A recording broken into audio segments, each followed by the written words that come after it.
The first step to starting to crochet is to attach your yarn to your crochet hook with a slip knot. Now to make a slip knot, you will wrap your yarn around your finger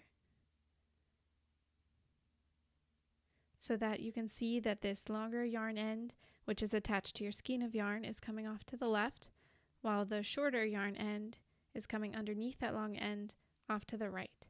Now take this shorter yarn end and stick it through the loop that you've made to form another loop.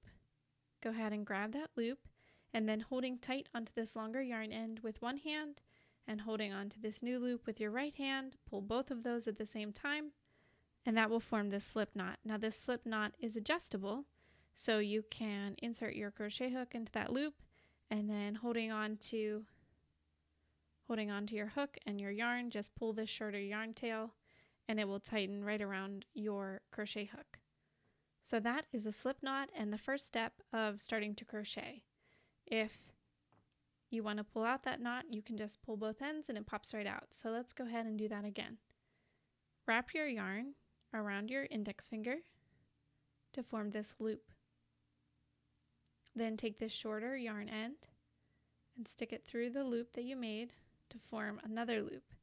Go ahead and grab that with your fingers and holding on to this loop with your right hand and this longer yarn with your left hand, pull both at the same time to form a slip knot. Then insert your hook into that loop, and to tighten it around your hook, holding on to the yarn and your hook with your left hand, use your right hand to pull that tight around your crochet hook. And now you are ready to begin your first crochet stitch.